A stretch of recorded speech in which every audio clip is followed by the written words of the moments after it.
జననేత కేసీఆర్ కు ఘన కానుక అందించే బృహత్తర లక్ష్యంతో మాజీ రాజ్యసభ సభ్యులు జోగినపల్లి సంతోష్ కుమార్ ప్రారంభించిన వృక్షార్చన కార్యక్రమం విజయవంతంగా సాగుతోంది.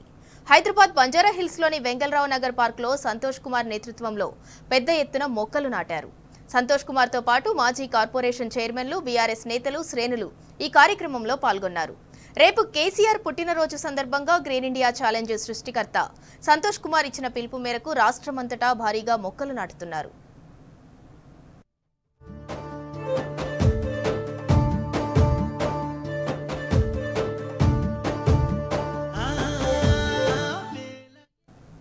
తెలంగాణ ఉద్యమ రథసారథి, స్వరాష్ట్ర సాధకుడు, తెలంగాణ తొలి ముఖ్యమంత్రి కేసీఆర్ కు వృక్షార్చన కార్యక్రమం ద్వారా తెలంగాణ సమాజం ఘనంగా శుభాకాంక్షలు తెలుపుతోంది.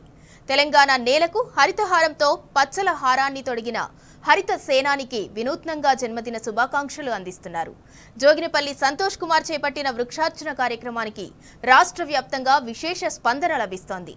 ప్రతి ఒక్కరూ 3 మొక్కలు నాటి కేసీఆర్ కు జన్మదిన శుభాకాంక్షలు తెలుపుతున్నారు. సంతోష్ కుమార్ ఇచ్చిన పిలుపు మేరకు మేము సైతం నేను సైతం అంటూ ఉద్యమ స్ఫూర్తితో ముందుకు కదులుతున్నారు. పచ్చటి మొక్కే మా జననేతకు ఘన కానుక అంటూ తెలంగాణ సబ్బండ వర్ణాలు ఘనంగా కేసీఆర్ కు విషెస్ చెప్తున్నాయి.